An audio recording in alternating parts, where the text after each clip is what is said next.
আমি এখন আছি সাতক্ষীরা জেলার আসানসোল উপজেলার বাকরা গ্রামে, যে আমি যেখানে অবস্থান করতেছি এই দৃশ্যটা সত্যিকারে অসাধারণ। মানে এদিকে হচ্ছে চিংড়ির ঘের, মানে শত শত একর জায়গা চিংড়ির ঘের, আর এদিকেও আছে চিংড়ির ঘের। তবে এই জায়গাটা কিন্তু অনেক চমৎকার, যে আমাদের দেশে যে খেজুর গাছ যে কাটা হয়, দেখেন যে এইখানে খেজুর গাছ কাটাটা দৃশ্যটা একটু ভিন্ন। দেখে আমার কাছে খুব ভালো লাগলো যে আমাদের দেশে যেভাবে কাটে এর কাটার সিস্টেমটা একটু ভিন্ন সিস্টেমে। তবে এখানে রাস্তাটা অনেক অনেক সুন্দর একটা জায়গা। ওই দিক থেকে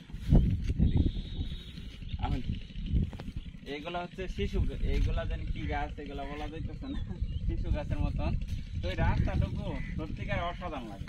এই যে দেখেন যে অবস্থা, যে না আসলে আসলে না দেশ ঘুরলে বুঝতে পারবেন না যে আসলে কার রিজিক কোন আছে, কেউ বলতে পারবো না। আসলে আমাদের রিজিক এখানে ছিল, এখানে চলে আসছে, আল্লাহ আনাইছে। গতকাল আসছি, আজকে ভোরে এখানে এসে পড়ছি। তো এই যে দেখেন চমৎকার একটা জায়গা, আর এখানে চিংড়ির ঘের, আর এইগুলো হচ্ছে মোটর পানি তুলে। আর এইখানকার একটা বিশেষ বৈশিষ্ট্য হচ্ছে, ধরেন 400-500 ফুট নিচে গেলেও পানিটা কিন্তু খাবার উপযোগী না।